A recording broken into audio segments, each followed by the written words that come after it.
So hello everyone.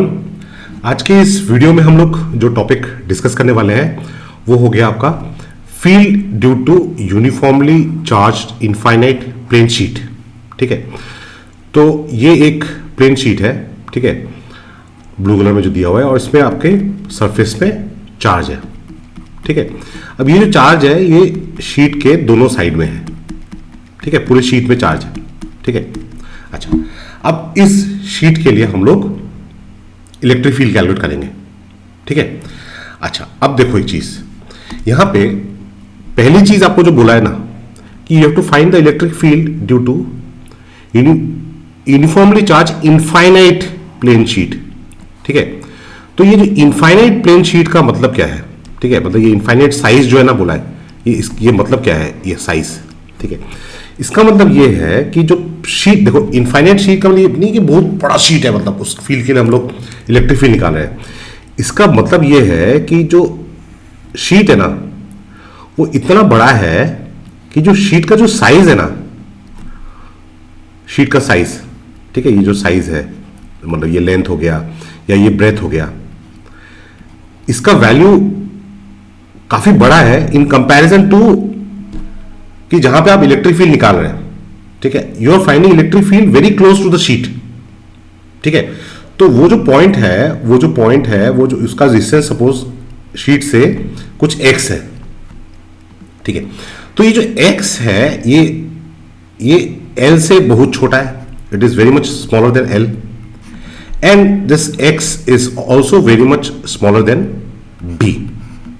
ठीक है, मतलब मान लो कि एक चींटी है और चींटी अगर एक नॉर्मल एक शीट है, प्लेन शीट, उसके बहुत पास आ गया, पॉइंट ऑफ ऑब्जर्वेशन बहुत पास है शीट के, तो शीट के जो एजेस होंगे ना वो उस पॉइंट से बहुत दूर होंगे। मतलब ये जो पॉइंट है यहां से ये एज ये जो एजेस है ये बहुत दूर है। ठीक है, तो दैट इज द, मतलब वो चीज हमको सोचना है, समझना है कि ये इनफाइनाइट प्लेन शीट क्यों बोल रहे हैं।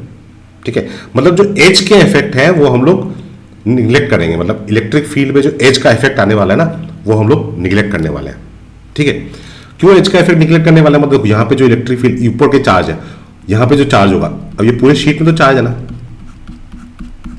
पूरे शीट पे चार्ज है, तो जो अगर पूरे शीट में अगर चार्ज है तो ये जो ऊपर का चार्ज है वो यहाँ पे इलेक्ट्रिक फील्ड को नीचे की तरफ प्रोड्यूस करेगा, नीचे के चार्ज इलेक्ट्रिक फील्ड को ऊपर की तरफ प्रोड्यूस करेंगे।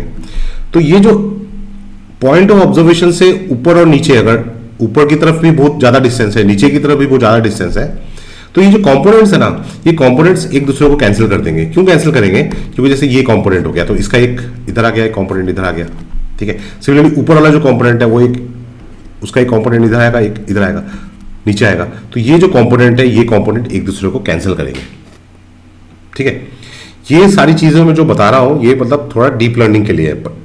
बोर्ड एग्जाम में इतना नहीं, मतलब इतना को समझ में नहीं भी आया तो भी हम लोग आंसर लिख सकेंगे। ठीक है, मगर कॉन्सेप्ट जानना तो अच्छी बात है। ओके, अच्छा, अब देखो, अब हम लोग इस शीट का इलेक्ट्रिक फील्ड कैसे निकालते हैं। ठीक है, अब हम लोग पहले एक शीट ड्रॉ कर लेते हैं। ओके, तो ये हो गया, ये हो गया, ये हो गया, ये हो गया। ठीक है, और इस शीट में हम लोग लगा देते हैं पॉजिटिव चार्ज। ठीक है, अब तुम बोलोगे यार नेगेटिव चार्ज क्यों नहीं लगाया? बस यार वी शुड बी पॉजिटिव। ठीक है, हमको नेगेटिव नहीं होना है, हमको पॉजिटिव होना है। बट वैसे हम लोग नेगेटिव भी लगा सकते हैं, बट एनसीईआरटी में पॉजिटिव दिया है तो पॉजिटिव लेके करते हैं। ठीक है, पॉजिटिव के लिए समझ में आ गया तो नेगेटिव चार्ज के लिए भी समझ में आ जाएगा। अब यहां पे जो चार्ज है ना वो सरफेस में यूनिफॉर्मली डिस्ट्रीब्यूटेड है। ठीक है, यूनिफॉर्म डिस्ट्रीब्यूशन का मतलब क्या है कि हर यूनिट एरिया में सेम चार्ज है। ठीक है, तो यहां पे हम लोग एक टर्म डिफाइन करेंगे सिग्मा। सिग्मा को बोलते हैं surface charge density, surface charge density. ठीक है, अच्छा, इसका मतलब क्या होता है? इसका मतलब होता है, सिग्मा का मतलब होता है charge divide by area, total charge divide by area, मतलब चार्ज पर यूनिट एरिया। मतलब पूरे शीट में अगर क्यू चार्ज है और शीट का अगर एरिया है ए तो Q by A will be surface charge density. ठीक है, तो चार्ज का यूनिट हो गया कूलम, एरिया क्या हो गया यूनिट हो गया मीटर स्क्वायर, तो सरफेस चार्ज डेंसिटी का यूनिट हो जाएगा coulomb per metre square. Okay, अच्छा, अब हमको निकालना है इस शीट के लिए इलेक्ट्रिक फील्ड, तो हमको यूज करना है गॉस थ्योरम। तो गॉस थ्योरम यूज करने के लिए हम लोग क्या करते हैं, हम लोग एक गॉस सरफेस ड्रॉ करते हैं। ठीक है, तो हम लोग क्या करते हैं, यहाँ पे गॉस सरफेस ड्रॉ कर दिए। ठीक है, तो यहां पे हम लोगों ने एक गॉस सरफेस ले लिया इस तरह का। ठीक है, अब ये जो ड्रॉ किया है मैंने, इसको क्या बोलते हैं, पैरेलल पाइप्ड। ठीक है, ऐसा ही कुछ आपके एनसीईआरटी में भी ड्रॉ किया है कि नहीं, यहां पे एनसीईआरटी में ड्रॉ किया है। Okay, rectangular parallel piped. ठीक है, अच्छा, तो ये हम लोगों ने ड्रॉ कर दिया। Okay, so we have a plane sheet of surface charge density sigma। ठीक है, अच्छा, तो we draw गॉसियन सरफेस।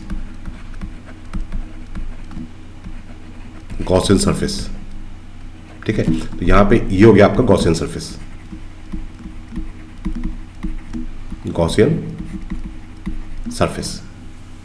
ठीक है, एज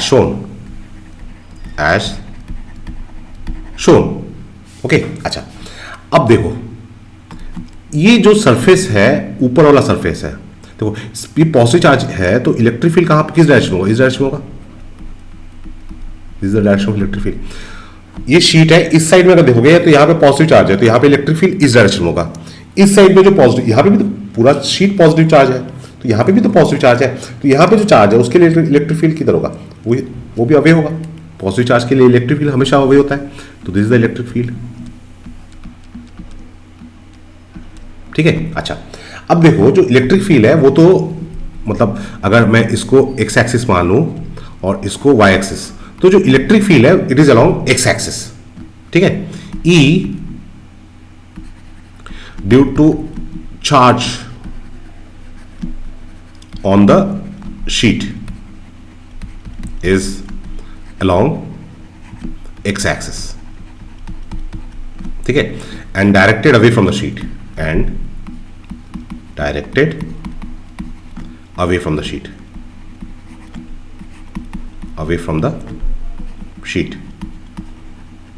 ठीक है, इनफैक्ट वो किस डायरेक्शन में है, it is normal to the sheet, okay, अच्छा, अब देखो मैं जो रेक्टेंगुलर पैरेलल पाइप लिया था ना, तो इसका जो ऊपर वाला सरफेस है, ये वाला सरफेस, ठीक है, इसके लिए एरिया वेक्टर ऊपर की तरफ होगा। ठीक है, और इलेक्ट्रिक फील्ड इस डायरेक्शन में है कि नहीं, तो इसके लिए फ्लक्स कितना हो जाएगा, फ्लक्स जीरो होगा। क्यों, क्योंकि जो फ्लक्स का फॉर्मूला था ई ए कॉस थीटा। ठीक है, phi is equal to E dot A था, ई डॉट ए। ठीक है, तो theta is angle between E and A. ठीक है, सो जो गॉसियन सरफेस है उसका जो ऊपर वाला सरफेस है, मतलब ये ऊपर वाला सरफेस, यहां पे भी जो गॉसियन सरफेस है, इसका जो टॉप सरफेस है, इसके लिए भी जो फ्लक्स होगा वो जीरो होगा। ठीक है, so flux is zero for upper, and उसी तरह से नीचे के लिए भी जीरो होगा, नीचे वाले सरफेस के लिए एरिया नीचे की तरफ होगा ना। ठीक है, so upper and lower surfaces of parallelepiped।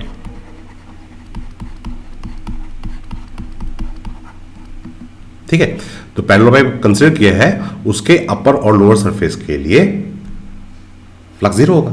अच्छा, तो मतलब फ्लक्स कौन से सरफेस से निकल रहा है, फ्लक्स जो निकल रहा है वो आपका ये जो साइड का सरफेस है, ये वाला सरफेस, ठीक है, और ये वाला सरफेस।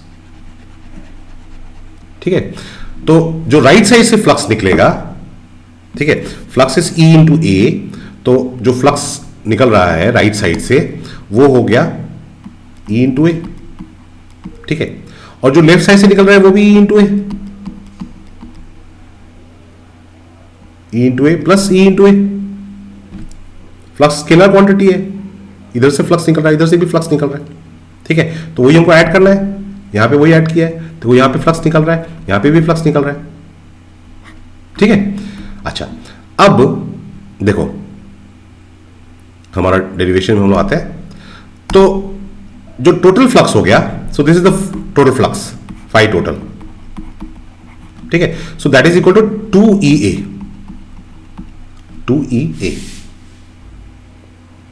ठीक है। लिखते समय यार पसीना बहुत आ जाता है, आई एम सॉरी, हाथ गीला हो जाता है, तो ये राइटिंग पैड जिसमें लिख रहा हूं ये भी खराब हो जाएगा। अच्छा, तो ये तो हो गया कहानी अबाउट टोटल फ्लक्स, ठीक है। हमको निकालना क्या है, हमको इलेक्ट्रिक फील्ड निकालना है, ठीक है। अच्छा, अब देखो यहां पे जो चार्ज दिया हुआ है ना इस प्लेट में सरफेस चार्ज डेंसिटी दिया हुआ है सिग्मा, ठीक है, sigma is the surface charge density, ठीक है। अच्छा, तो अब देखो जो फ्लक्स है, this total flux phi total, it is also equal to charge enclosed divide by epsilon naught, ठीक है। Also phi total is equal to charge enclosed by epsilon naught. ये किसने बोला था? दिस इज गॉसेस लॉ, ये Gauss law है, ठीक है। अच्छा, अब देखो ये जो शीट है ना, शीट, इसमें चार्ज डेंसिटी है सिग्मा, ठीक है, और एरिया है ए, ठीक है, एरिया है ए। तो जो इलेक्ट्रिक फील्ड होगा वो किसके वजह से प्रोड्यूस हो रहा है? वो इस चार्ज के वजह से प्रोड्यूस हो रहा है, ठीक है। It is being produced by the charges, ठीक है। अच्छा, तो ये चार्ज कितना है देखो, अब देखो यहां जो शीट है ना, ये जो शीट है, इस शीट में ये चार्ज है, ठीक है। तो यहां पे जो इलेक्ट्रिक फील्ड प्रोड्यूस कर रहा है वो कौन सा चार्ज प्रोड्यूस कर रहा है? ये चार्ज प्रोड्यूस कर रहा है। यहां पे जो इलेक्ट्रिक फील्ड प्रोड्यूस कर रहा है वो भी सेम ही चार्ज प्रोड्यूस कर रहा है ना, मतलब जैसे ये शीट के अंदर ये चार्ज घुसा हुआ है, तो मैं यहां से देख रहा हूं, मैं इस पेन को, ये पेन सपोज चार्ज है, तो मैं यहां से देख रहा हूं ये चार्ज है वो, और ये मेरा हाथ जो है ये प्लेन शीट है, तो चार्ज यहां पे है, वो शीट में ही है। तो यहां से देख रहा हूं तो इस पेन को देख रहा हूं, यहां से देखो तो सेम पेन को ही दिखूंगा ना, तो इसका मतलब जो चार्ज प्रोड्यूस हो रहा है वो सेम, मतलब इलेक्ट्रिक फील्ड जो प्रोड्यूस हो रहा है वो सेम चार्ज की वजह से हो रहा है, ठीक है। अब सिग्मा इज इक्वल टू था चार्ज पर यूनिट एरिया, ठीक है, तो इसका मतलब चार्ज इक्वल टू क्या हो जाएगा? Sigma into area, sigma into area, ठीक है। तो चार्ज एनक्लोज हो गया आपका सिग्मा इंटू एरिया, तो इसका मतलब जो 2EA हो जाएगा, जो टोटल फ्लक्स था, that is equal to 1 by epsilon naught times sigma into A, ठीक है। तो ये जो एरिया है, एरिया का जो टर्म है वो दोनों साइड से कैंसिल हो गया, तो इसका मतलब E इज इक्वल टू क्या आ जाएगा? Sigma by 2 epsilon not, sigma by 2 epsilon naught, ठीक है। सो ये हो गया इलेक्ट्रिक फील्ड का एक्सप्रेशन। बट जो इलेक्ट्रिक फील्ड है, ठीक है, वो तो नॉर्मल टू द शीट है ना, है कि नहीं? तो इसका मतलब हम लोग वेक्टर फॉर्म में जब लिखेंगे तो E इज इक्वल टू हो जाएगा sigma by 2 epsilon naught multiplied by n cap. तो एन कैप हो गया जो है वो नॉर्मल वेक्टर हो गया, ठीक है। अच्छा, अब देखो यहां पे क्या लिखा हुआ है कि अगर देखो E is directed away if sigma is positive and towards the plate if sigma is negative. Negative होगा तो इलेक्ट्रिक फील्ड टुवर्ड्स होगा,